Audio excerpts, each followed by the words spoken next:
আসসালামু আলাইকুম। আমি মিরাজুল ইসলাম বলছিলাম।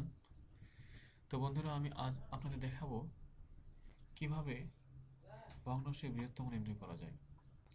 তো ভগ্নাংশের বৃহত্তম নির্ণয় করতে হলে আপনাকে যে জিনিসটার প্রয়োজন হবে সেই জিনিসটা আশা করি আপনারা ইতিমধ্যে শিখে যাবেন।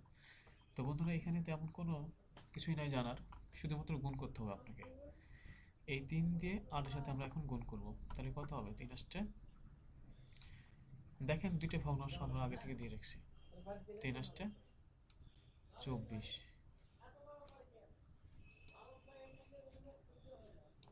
তারপরে 4 সাথে 5 গুণ দেবেন, 4 5 20।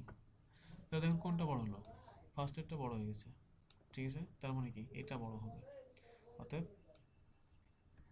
3/4 সংখ্যাটি বড়। তো এরকম আমরা আরো দুটো দেখি। মনে করেন 7/8 আছে, আবার 9/10। এর মধ্যে কোনটি বৃহত্তম? জাস্ট আপনার গুণ কাজ হবে, শুধুমাত্র গুণ দেওয়া। 7×10 = 70, 8×9 = 72। তো দেখেন বন্ধুরা, এটা বড় হয়ে গেছে। তার মানে কি এটা বড়। ঠিক আছে, আরেকটা দেখি। মনে করেন 10 আছে, এখানে আছে 30, এখানে আছে 7, এখানে আছে 5। ঠিক আছে, দেখেন তাহলে কোনটা বড়। তাহলে গুণ দিবেন, 5×10 = 50, 3×7 = 21, আর ডানের 0। তাহলে এটা বড়, তাই না? তার মানে পরেরটা বড় হয়ে গেল, তার মানে এটা বড়।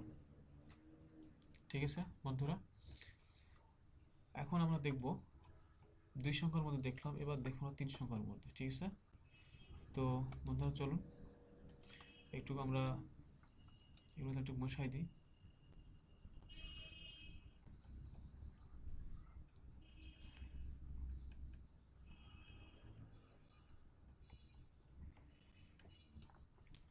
লেখা আছে কোনটি বৃহত্তম, তাই না?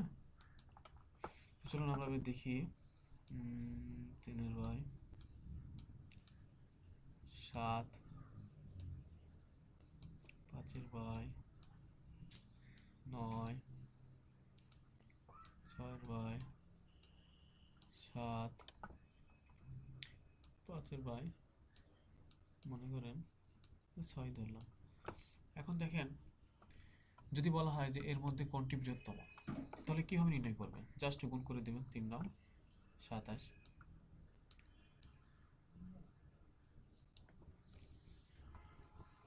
তারপরে 5×7 = 35। তাহলে কোনটি বড় হলো? এটা বড় হয়ে গেছে, তার মানে কি এটা বড়। ঠিক আছে, তার মানে এটা বাদ। যদি বলা আছে বৃহত্তম, তাহলে ছোটটা বাদ, বৃহত্তম এর সাথে এর তুলনা করবো। তাহলে কত হবে? 5×7 = 35, 6×9 = 54। তাহলে এখন এটা বড় হয়ে গেল। ঠিক আছে, তার মানে কি এটা বড় এখন, এর থেকে এটা বড়। ঠিক আছে, এর থেকে এটা বড়, তার মানে এটা বাদ, ছোট হয়ে গেল। এর সাথে এর তুলনা করবো। এখন দেখো 3×6 = 18, 5×7 = 35। তার মানে কি এটা বড়, তার মানে পরেরটা বড় হয়ে গেল, এর থেকে এটা বড় হয়ে গেল। তার মানে উত্তর হবে কি? যদি বলা হয় যে এর মধ্যে কোনটি বৃহত্তম, তাহলে এত সংখ্যার মধ্যে এটি হবে আমাদের উত্তর। বোঝা গেছে বন্ধুরা? আরেকটি প্রবলেম সলভ করি।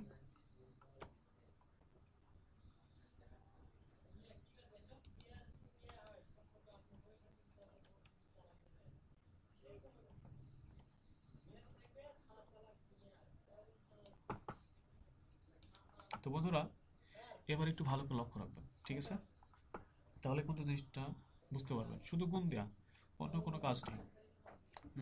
মনে করেন 8, সরি, মনে মনে করবেন 9 আছে, ঠিক আছে, 9 নিচে আছে 10, তারপরে আছে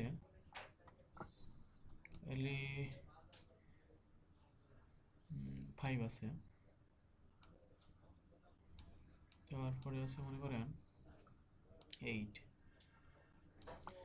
তারপরে আছে 7/6, তারপরে আছে 6/9 আছে। যদি বলা হয় এর মধ্যে বৃহত্তম কোনটা, তাহলে আগের মতোই 8×10=80, সরি 8×9=72 হবে।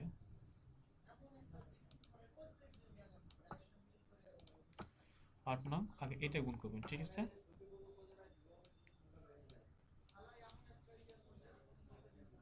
8×9=72,